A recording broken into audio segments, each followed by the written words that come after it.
As the weather gets colder, let the podcast get warmer. Fall in with the Backbone Wrestling feed. Every Monday we have the cross up. Every Tuesday we have Brutus Beefcake Wrestling with New General Admission. Every other Thursday, linking up Lucha and Highway to the Impact Zone. Every other Friday, Russo Pod. We have Territorial that drops whenever. Hidden Gem that drops whenever. And we have 2 new podcasts. The Movie Education of Logan Crossland, which is a great one. He'll finally watch movies. And Hands of Z. And how could I forget the Shit Take? So you gotta show a little backbone. Well, a very compelling story from our challenger here tonight. Yeah, this is not just any challenger.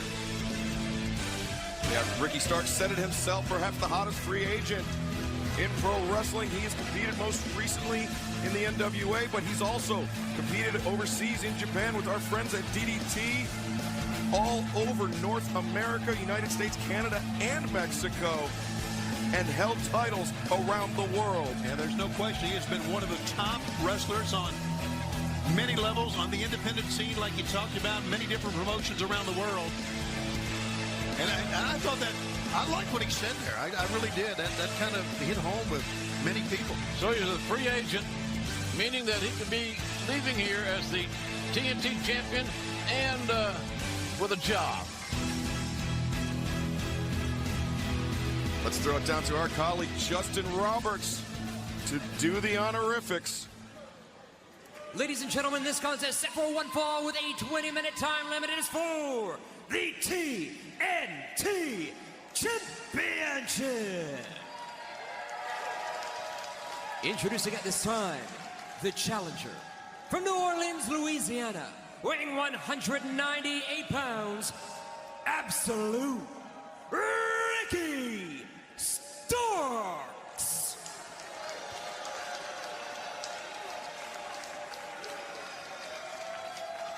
And his opponent from Atlanta, Georgia, weighing 215 pounds, he is the reigning and defending TNT champion. He is the grandson of a plumber. He is the American Nightmare, Cody.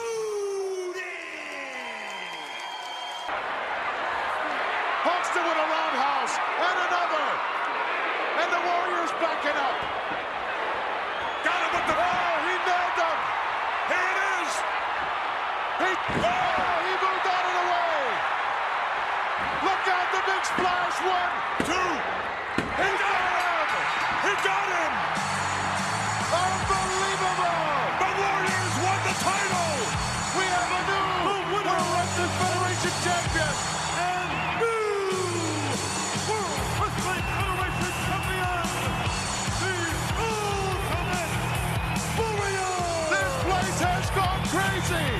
I'm smart, you're dumb. I'm big, you're little. I'm right, you're wrong. And there's nothing you can do about it. It doesn't matter what you think. Shit. You didn't say that.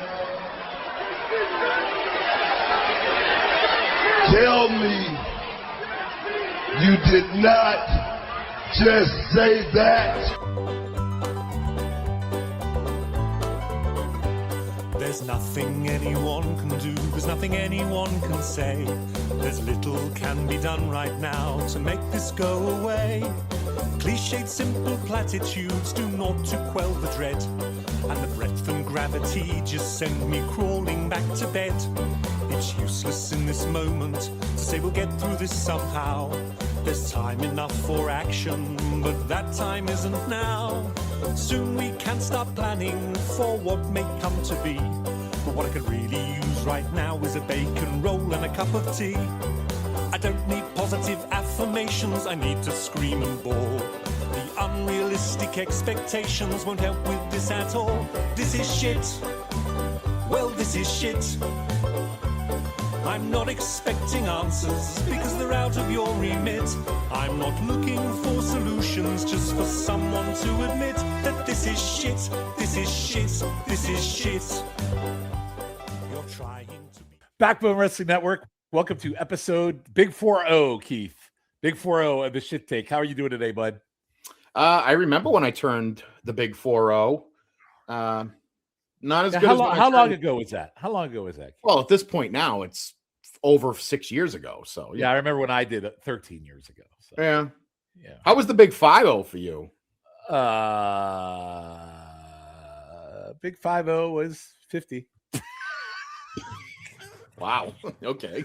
I mean, does anybody really like I feel like I feel like 50 is kind of like you're only middle-aged at 50 if you make it to 100. So is it really the middle age? I feel like 40 is more probably appropriate to say middle age. I had a buddy of mine who, and this actually could bode well for our show. I had a buddy who said when I turned 40, he was like, he called me like a week or two before turning 40, and he was like, "How you doing?" And I was like, "Oh, I'm doing fine." He goes, No. How are you doing?" And I went, "Oh, you mean with the fact that I'm turning 40 in like a couple weeks?" He goes, "Yeah." And I went, "I'm okay. Like, I'm not going to lie. It's kind of odd because, I mean, turning 40, being 40 as a man is like kind of a big deal because it makes you start to do you look upon your life in a lot of retrospect and you go like, where am I? What do I do?" Correct. Blah, blah, blah, blah, 100%. Right. We could do the same for this show. We could look back and we could be like, what the fuck? What are we doing? What are we doing? What are we doing? What have we accomplished? Absolutely nothing. We've accomplished over 45 hours of fun listening content. How's that? We've accomplished absolutely nothing. I mean, no. I mean, I feel like we've accomplished more. disagree. Look, I feel like we've accomplished more on Hands of Z than we have on the shit take. I don't know. I think it's fun to talk wrestling takes, no matter what. Of course it is. Of course it is. Hey, people listen. That's all that matters. Listen. Here's what I will tell you about 50. The only thing about 50 is I didn't do as much retrospect. At 50, I'm like, future. Okay, I only got 5 more years before I have to freaking not work anymore. That's how I looked at it. 5 years. I only got 5 more years left. Now I'll be 53 a month from when this drops, and that means I only have 2 more years to go. Wow. So, yeah. So that's how I'm looking at life right now. I got to make it to the big 5-5. Yeah. The big 5-5. Although I think we'll get to the shit take episode 55 before I'll get to the age 55. So anyway. So anyway, Keith, again, welcome. Good to be here for episode number 40. And tonight or today or whatever the fucking time of day it is, you are going to kick us off with this episode shit take you have. So what is your shit take? All right. First, I need to preface this by saying I am not a Jim Hellwig fan. Never have been. Never will be. I think the guy. Would you say he's the biggest asshole in wrestling? I think he's the biggest ass. And that's a laugh coming from knowing the likes of Hulk Hogan and what he's said. More than Honky Tonk Man asshole. You know what the thing is that the Honky Tonk Man buys into his own bullshit, but no more than like Brett does or Shawn Michaels did or Kevin Nash. Like the Honky Tonk Man's just a piece of shit. Even better. The Honky Tonk Man, Wayne Ferris, is just a piece of shit overall, but the Ultimate Warrior is a piece of shit. No, I want to reverse that. Wayne Ferris is a piece of shit when it comes to wrestling, but he might not be a horrible human being altogether. The Ultimate Warrior, Jim Hellwig, was a horrible human being altogether and a horrible wrestler and a horrible gimmick and a horrible everything. He sucks. I fucking hate Jim Hellwig. Wow. I don't agree with a lot of that, but okay. Wow. But anyway, so horrible gimmick? You say horrible gimmick? Well, he was horrible in his gimmick. And the reason I say that is because the guy didn't give a shit about wrestling. Everybody that you talk to, every wrestling person that you talk to or hear of, I should say, will tell you that, yeah, he didn't give a shit about wrestling. He didn't give a shit about learning anything. He didn't give a shit about trying. He just wanted to make money. He wanted to get out of there. I mean, I don't believe Hulk Hogan on pretty much anything, but I tend to believe that Hulk Hogan, when he said, we were three seconds into the fucking Warrior match at 6, and he's like, are we going to go home? Like, it's like, 2 minutes in and he's like, are we gonna end this, brother? Like, no, dude, we got 60,000 people watching us. This is gonna take a bit. So yeah, no, I can't, I know that like you and I. So what makes you hate what makes you, this is great because this is gonna be funny. What makes you hate the Ultimate Warrior ultimately? Like what do you hate about him? It has to do with the fact that he had the rocket shoved up his ass and never seemed to appreciate the fact that everybody made this fucking guy look good and he had no regard for anything in the business except for himself and how much money he made. Okay. All right. And you Some could say that about Hulk Hogan too. No, because you want to know what? At the very least, I will say that I think Hogan cared about taking care of his friends. And because he always got his friends jobs, whether or not that leads into my shit take tonight, by the way, that you just said that. Right. Yeah. So it's like he always got his friends. I felt like he always got his friends jobs.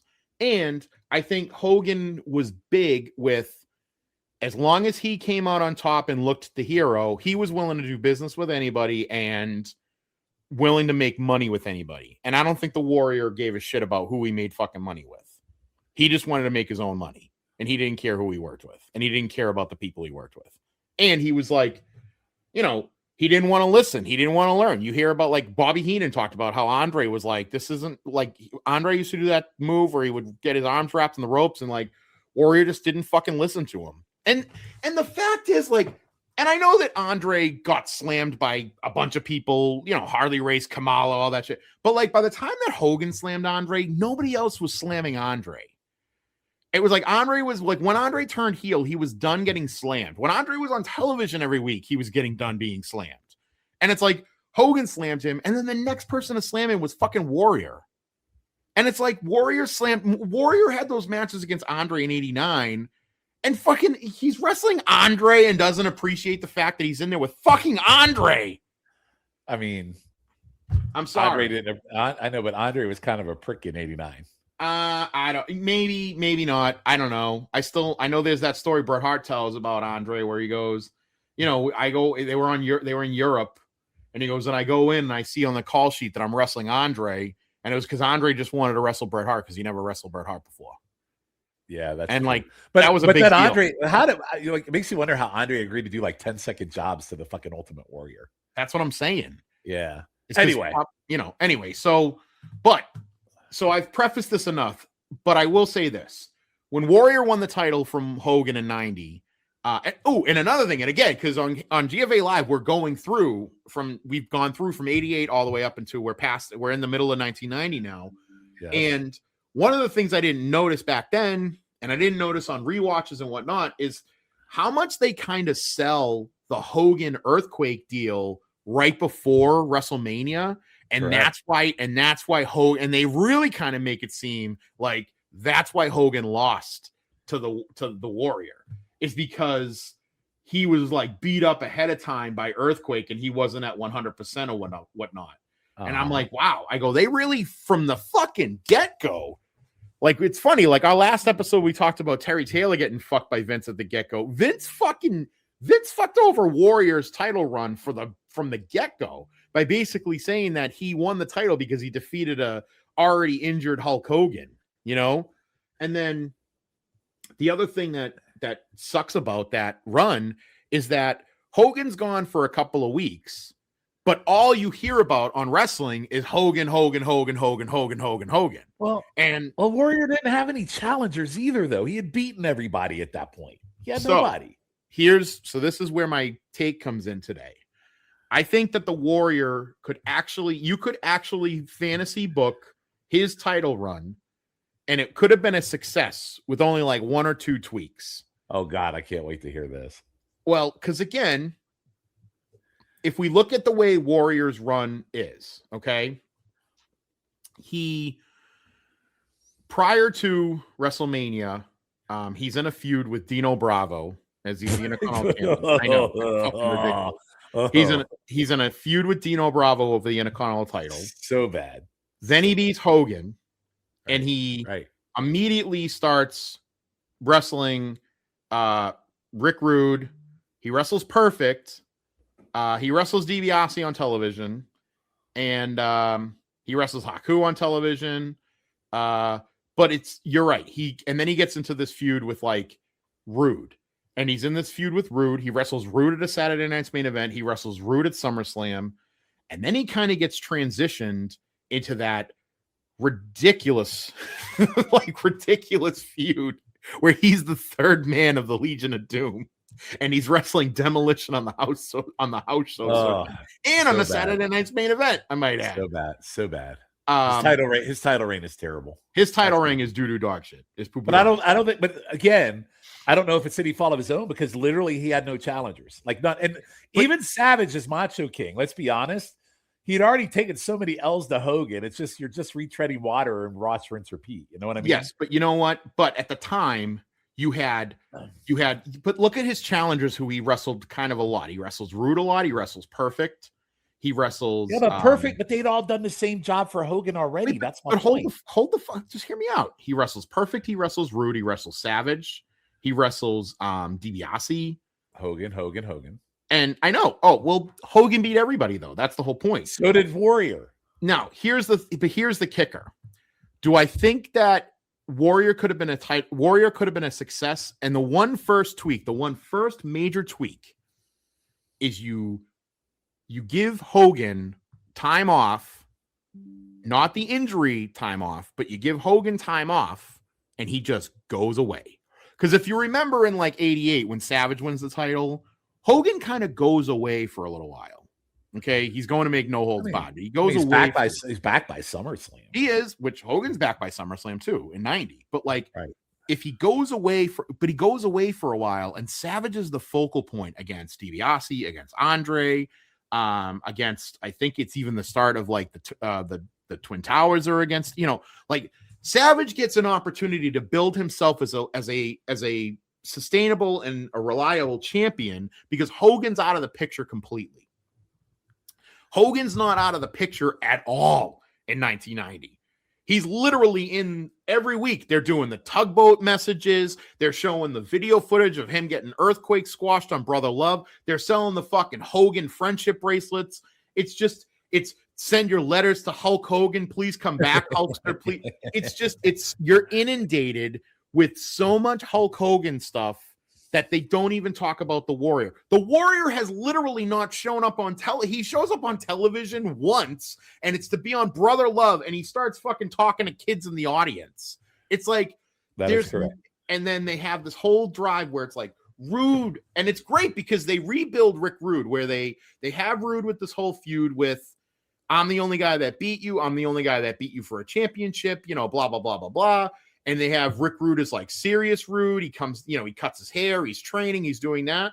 So first things first, they make Rude look, and I say this on GFA. So if anybody listens to GFA, you've heard me talk about this. Rude, they have all these vignettes of Rude training in the gym with Bobby Heenan, which is great. But then Rude comes out and he's still doing that. He's still got the fucking stupid music. He still has on his fucking stupid spray pants, his pants. Like, right. They should have turned Rude into look like Brock Lesnar. Like he should have come out with like boxing trunks on, came out with changed his music. Cause they start talking where he's like the new ravishing Rick Rude or the new Rick Rude. And that's what they should have done in 90 is they should have dropped his ravishing gimmick and had him been the new Rick Rude and had him just be Rick Rude. And he comes out to different music. He comes out in a serious style. He looks like a badass. He looks like a Brock Lesnar or a Dan Severn or a, Steve Williams or something because it had been done. Steve Williams had been doing that where he looks like a badass. They should have done something similar to that and had Rude come out, had Rude been more serious, had him portray this because it's like the vignettes are one thing, but then he comes out on television and he looks like the same fucking asshole he was back then. Then they go and they do the stupidest fucking thing ever is they have on Saturday night's main event, they have Warrior versus Rude in July, a month before SummerSlam. And it's like Rude fucking loses. Now he loses by disqualification, but he still fucking loses. Like it's fucking stupid. But he had no challengers. Well, but okay. So nobody. What they should have done immediately is that prior to him winning the world title, he's in that feud with huh? So I was gonna say, should they give Earthquake the run? Earthquake should have had the first run against Warrior out of the gate, out of Mania, because he was the guy who was tangling with Dino Bravo with Warrior. So, because they're, Warrior and Bravo were linked, but Earthquake was always with them, and Earthquake had splashed them on television and all this. And, they had the thing where Hogan had saved them and all that. So you know, because there's, I think the match is Brownquake. I don't know if it's Brownquake versus Warrior, but it's like Brownquake comes in and he starts beating up Warrior in it. So yeah, Earthquake should have been the first one that he had the run with on the house shows. Instead, if they give Earthquake to Duggan, and like Duggan's like Hulk Hogan's best friend, blah blah blah, and again, it's all Hogan. It's like but if you did Earthquake, had Rude be completely serious, and maybe even pin him in like a non-title, even if it was a tag match, you know, maybe it's like Warrior, and because Warrior does team with Tornado, but you could have had Warrior and Brutus Beefcake in like early 90. Oh God. No, but you could have had in a tag match on a show. You could have had Warrior and Beefcake versus like Rude and Perfect, and had Rude pin Warrior and have like that, and like he loses in a tag match on television to like make it seem like he's got a legitimate person. He fights Haku. Haku is a fucking legit guy. He just lost the title. He just lost the tag titles with Andre. Like, you know, like Haku had a legitimate. He was a legitimate person. But again, Keith, here's what I'm saying. Hogan's run, he beat all these guys. So as far as world title contenders, they were all shit because Hogan had already beaten them all. I know. That's the problem. Is like, for me, here's the thing for me with the Warrior run. Regardless of how you feel about the Ultimate Warrior, the timing of them giving him the belt, they had no fundamental plan of what he was going to do with as a champion, except watch, rinse, repeat what they did with Hogan. Right. That's all they did. So we set him up for failure to begin with. Right. But yes, correct. And that's why I'm saying with one or two tweaks, I think it could have been a success. So the tweak. So what's your main tweak? You gave him a freaking. So I guess for me, so what would be your tweak? My main tweak right out the gate. No, my first main tweak is you got to let Hogan go away and not be mentioned on fucking television, at least give him 4 months. Give him from Mania to SummerSlam. Okay, what does that do for his contenders though? His contenders still suck a big ball of dick. Yeah, but if you had him, all right. So if you take Hogan out of the mix and have like maybe the first Brother Love show after WrestleMania, Warrior comes out with the title, and Earthquake comes out and attacks him. Doesn't squash him like he did, or even if he fucking squashes him, it's fine. It's not like Hogan was really fucking hurt, obviously, but like you have him attack Earthquake. Earthquake attacks him, and then make that the SummerSlam match. I don't even know if you want to do it through SummerSlam, but you know what? Maybe that's the match at SummerSlam is Earthquake versus Warrior for the title. He's been feuding with them this whole time. Why not? So maybe you give him he gets Earthquake. Earthquake gets the elevation. He's a monster heel. He hadn't beaten Hogan. Hogan hadn't beaten him really. So that's the feud that you make. That's the money feud. And that's what you have. So that's his first champion, right? That's his first real title. Hey, Keith, I just had an idea. What? As far as tweaks. So on the Brother Love show, have Hacksaw Jim Duggan come out and turn heel a la Dude Love. And make Hacksaw Jim Duggan Ultimate Warriors first. You know what? Would have been great. I think because Austin was in the same boat, right? Like when he won the title, he had no contenders in 98, like none. Right. And what they did with Foley was brilliant. And that allowed him to build over time to get the cane and so on and so on. Like, that's what I felt like they needed, is like they needed a ringer in that like segue as champion. Yeah. And then the other big tweak is you don't have him involved with the Legion of Doom and their feud with Demolition. Oh, 100%. That's fucking ridiculous. Now, whether or not, all right, so let's just say we go from WrestleMania to SummerSlam, he's fucking around with Earthquake. He's wrestling Earthquake on the house show circuit. He's messing with them on television, that kind of thing. Maybe he wrestles Dino Bravo at a Saturday Night's Main Event and Earthquake interferes or whatever the case is. Fine. That's what you have. Again, you could put Warrior with anybody. You could put Warrior with Jim Duggan. You could put Warrior with anybody in a tag match and have Earthquake pin him in the tag match prior to SummerSlam so that it shows that Warrior is beatable and that he's beatable as a champion. And now you have amplified this feud to the point that, okay, this is believable. Maybe he's going to fucking lose. Okay. So you get to SummerSlam. He beats Earthquake. That's great. That's the feud of the summer. It's over. Now you move him on. You could either move him on to, again, I say Rude because I think the way Rude was turning into the new Rude, I liked, But again, it is a guy that wrestled him last year.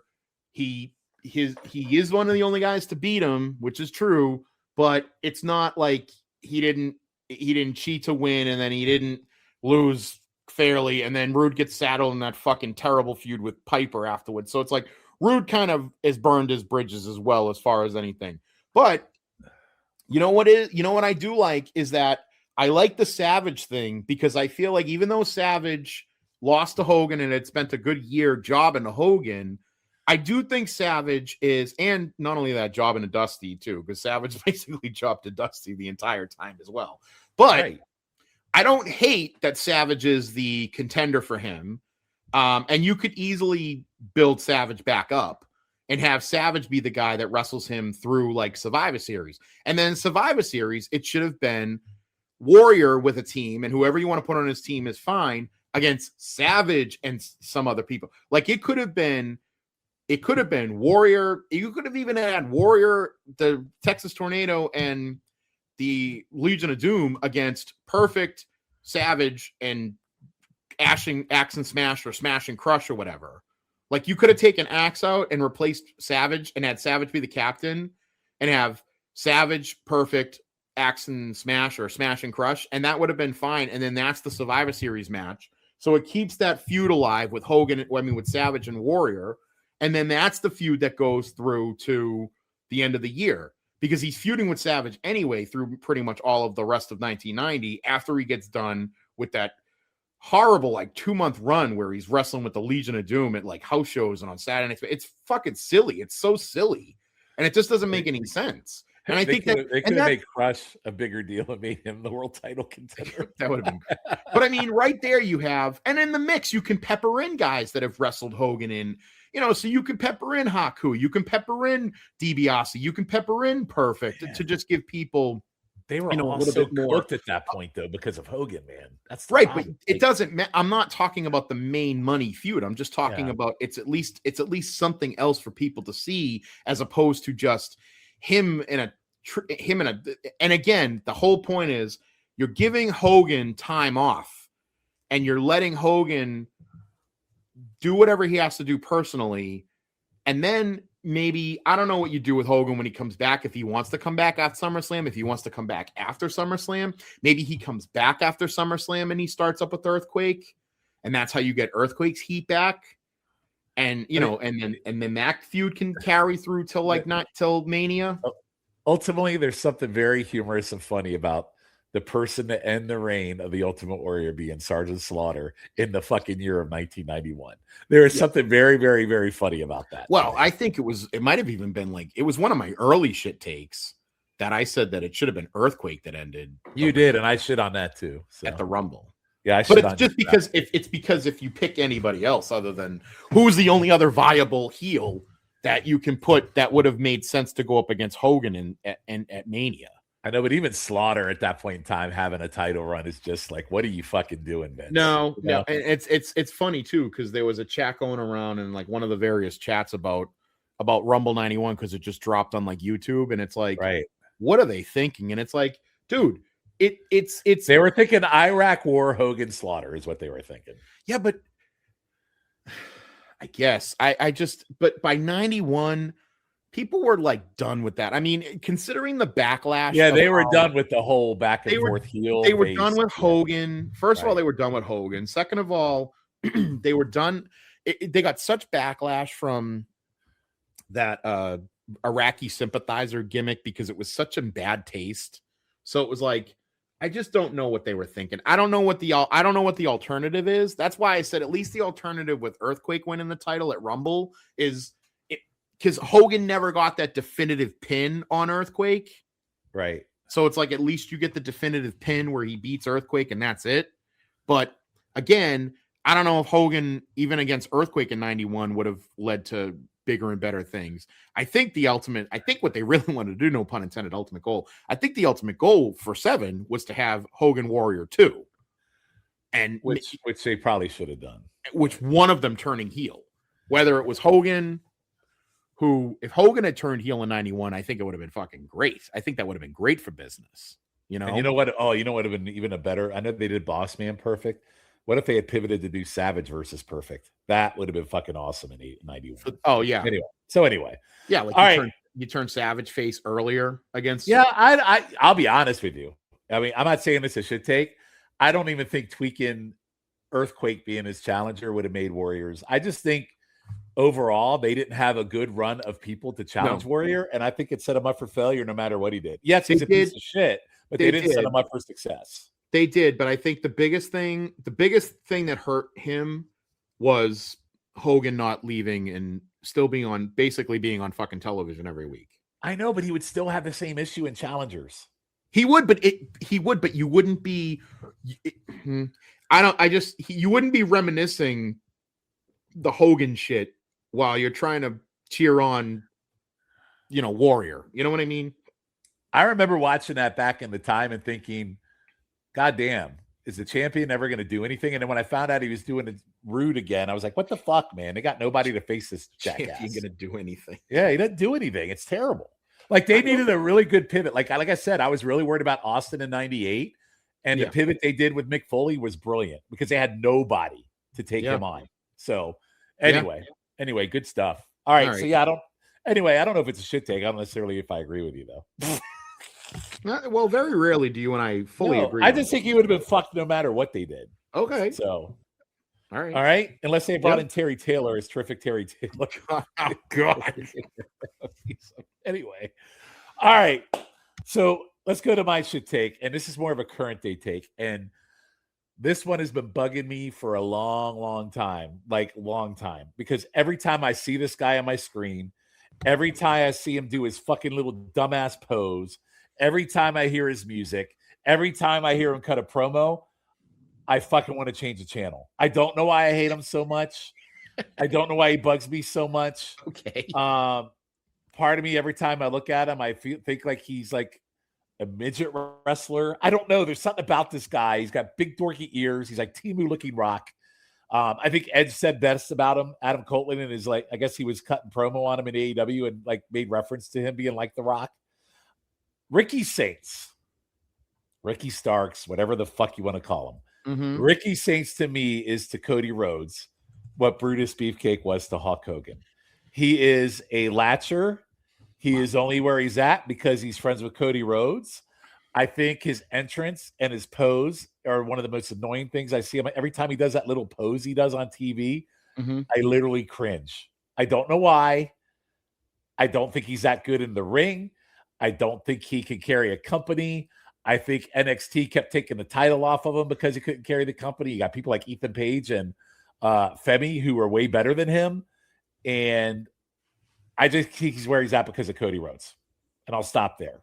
And so he reminds me of Beefcake and just being a freaking Klingon dingleberry to Cody Rhodes like Beefcake was to Hogan. Beefcake only got as far as he did because of Hogan.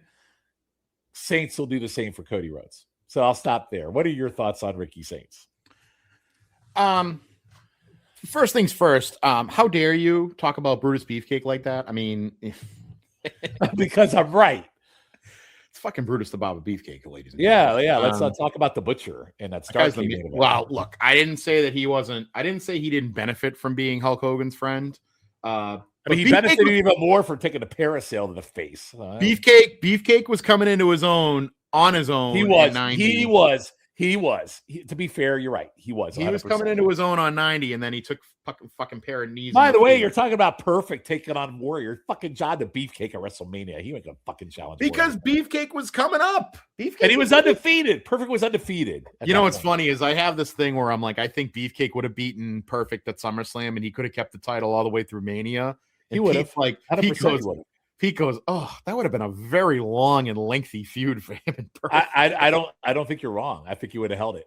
I agree with you 100%. But he goes, I don't know if I could do that long of a Perfect him and Perfect feud.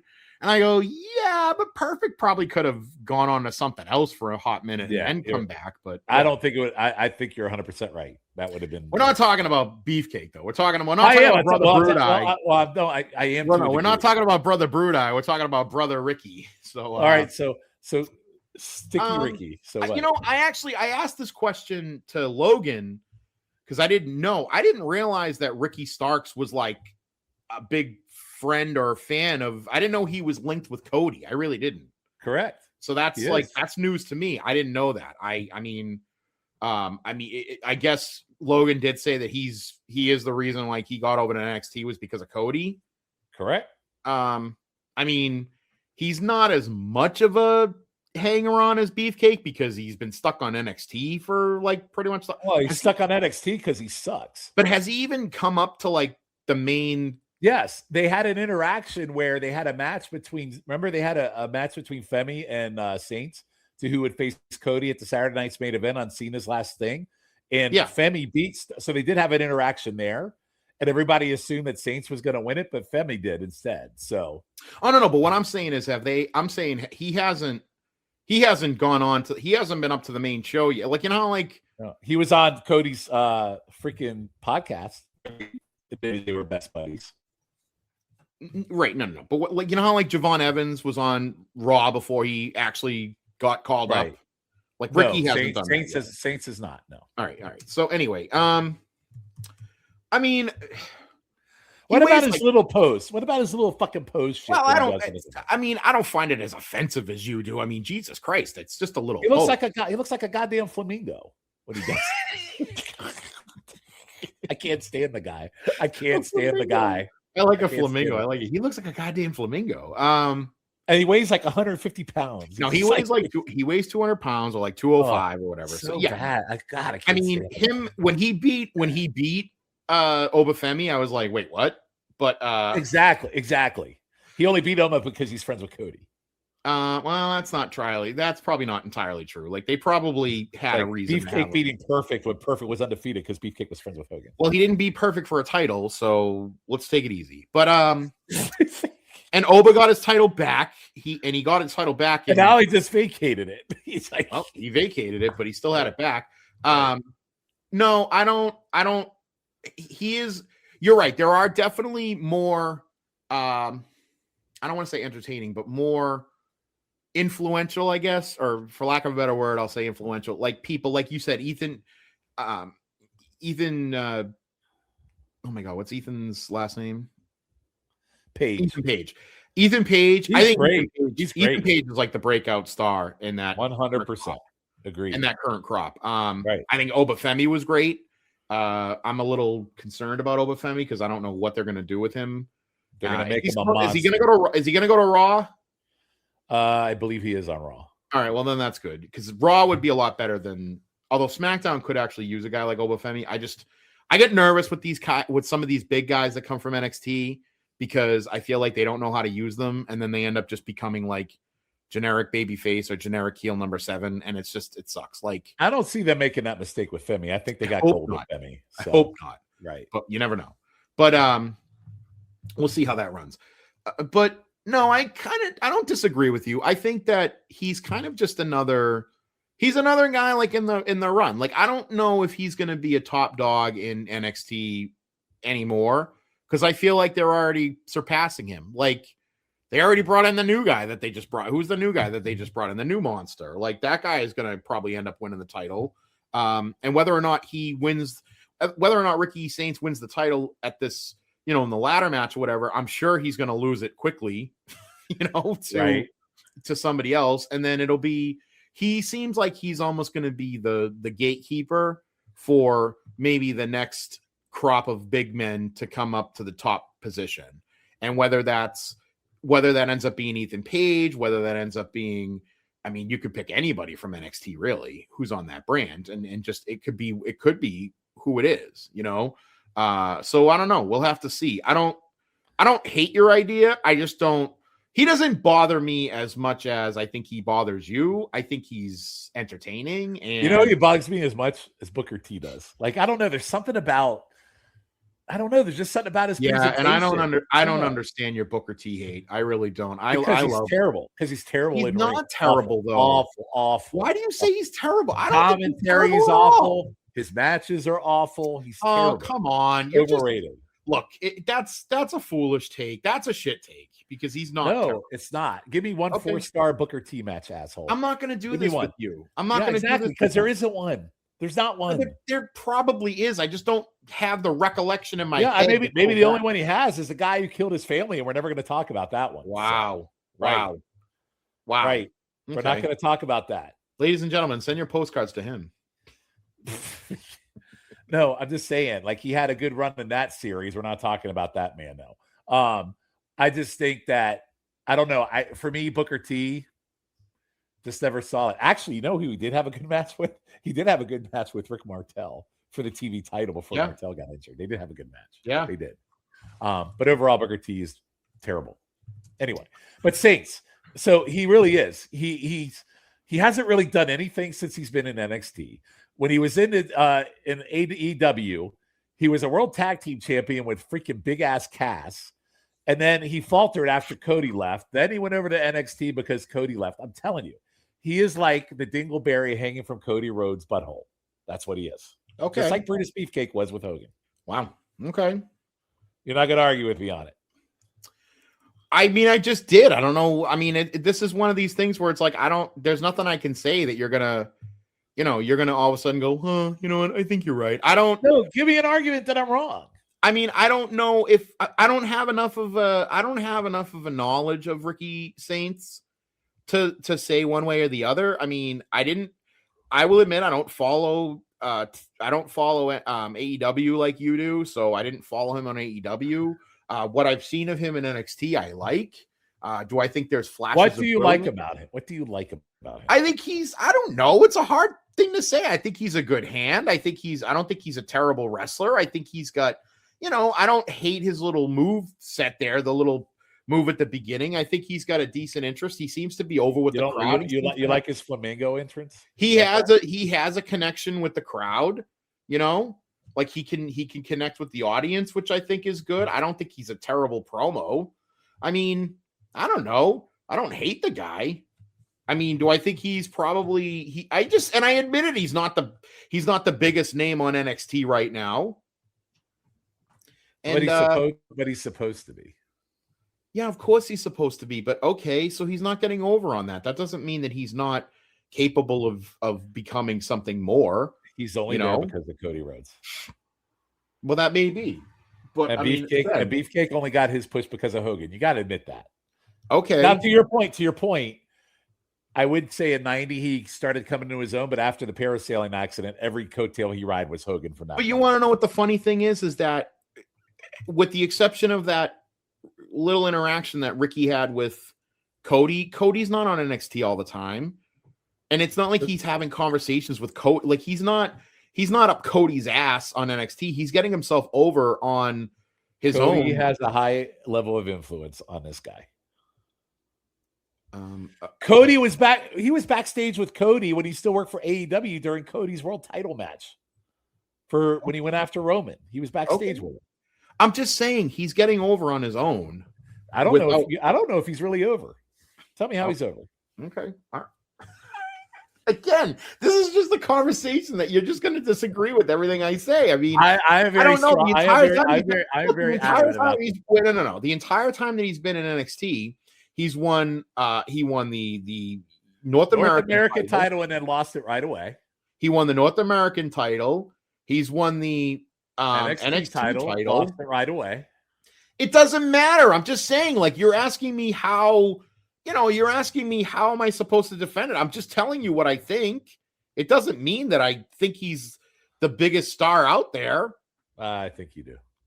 He went all the way to the end in the Survivor Series match where it was, TNA against NXT.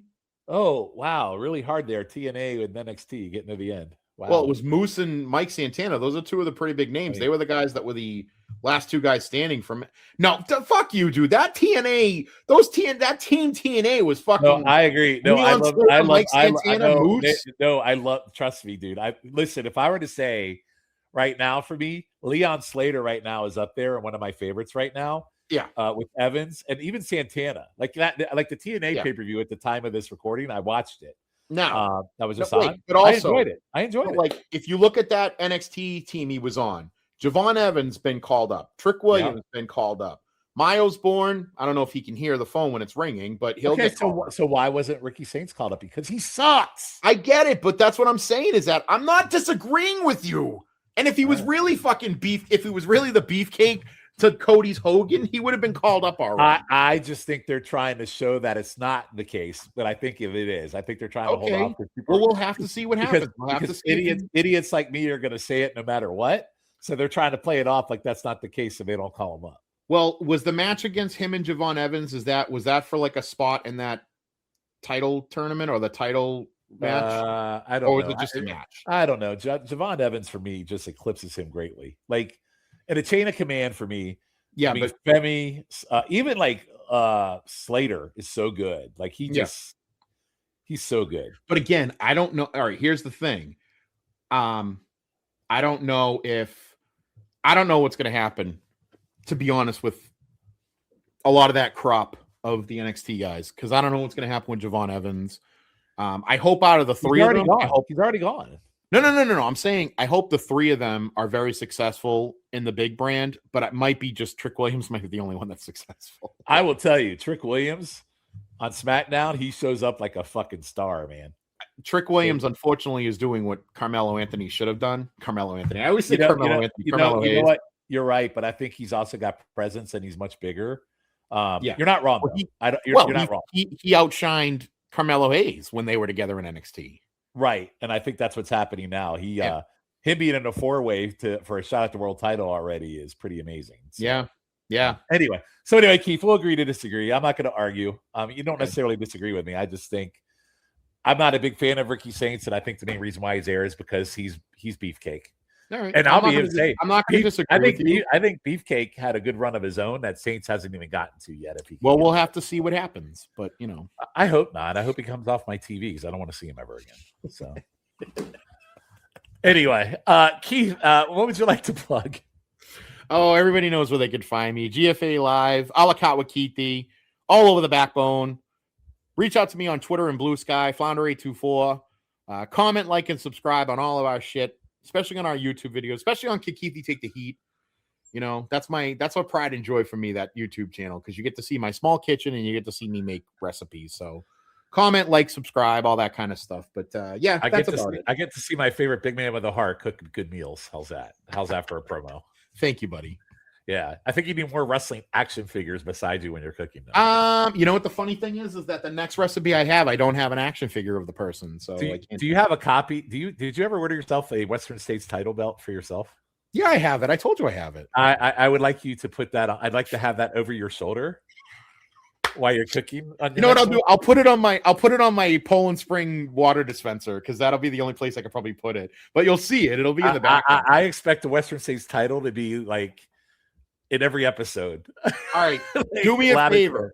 Do me a favor. Text me like Wednesday of this week and say, don't forget the Western States Heritage title, because I'm either going to cook Wednesday or Thursday. So if you remind me on Wednesday or Wednesday, I'll remember it for Thursday. So I think that should be in every a la carte with Keith you do. The Western States. I'll put it up. Oh God, a la carte with Keithy. I should do a video. Not a la carte. But I should do a video a la carte with Keithy when I have something. No, I meant when you cook, not the a la carte. All right. Well, it's 2 cookie pods. One says a la carte, so it's like I don't know. It's hard to distinguish. But that's the point. Is the a la carte's not supposed to be a cooking pot? It was. I got it. I got it. But anyway. All right. Well, very good. Well, Keith, it's been fun as always. As far as me, you can find me in the shift plug. I am trying to get back to doing territorial again. So in the shit plugs. Yeah, the shift plugs. I'm trying to do the territorials again. I'm going to drop those as often as I can. So anyway, Keith, it's been fun. It's always fun. We will see you on the next episode of The Shit Take.